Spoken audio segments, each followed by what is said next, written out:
Check फिर सी तरबियत करें नासरात की कि जब वो लजना में शामिल हों तो फिर भी वो दूर ना हटें जमाती निज़ाम से, और उनको माशरे का जो असर है वो ना गालिब आ जाए, तब भी वो जमात के साथ जुड़े रहने वाली हों और तरबियत के जो पहलू हैं उनको सामने रखने वाली हों। हैं क्यों, और मज़हब के मामले में क्यों और किस लिए का सवाल नहीं है, ईमान बिल गैब बचपन में ही उनके जहनों में डालना चाहिए। ठीक है। जी इंशाल्लाह। और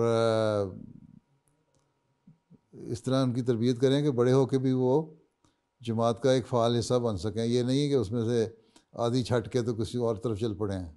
ठीक है। जी इंशाल्लाह। हर एक के साथ ऐसा रब्ता होना चाहिए, ऐसी स्कीम होनी चाहिए कि पर्सनली हर एक के साथ, और आपकी जो मुतल्लिका सेक्रेटरियात हैं वो जुड़ी हों, और या तरबियत करने वाली कोई टीम ऐसी हो जो जुड़ी हो जो उनको अपने साथ चिमटाए रखे, और बड़े हो के भी लजना में जाके भी उनको ये एहसास ना हो कि हमने अब हम आज़ादी मिल गई है तो हमने कोई आज़ाद हो जाना है, बल्कि लजना में जाने के बाद भी उनका उसी तरह ताल्लुक़ होना चाहिए जिस तरह उन नासरात में ताल्लुक़ होता था जमात के साथ और अपनी तंजीम के साथ। ठीक है।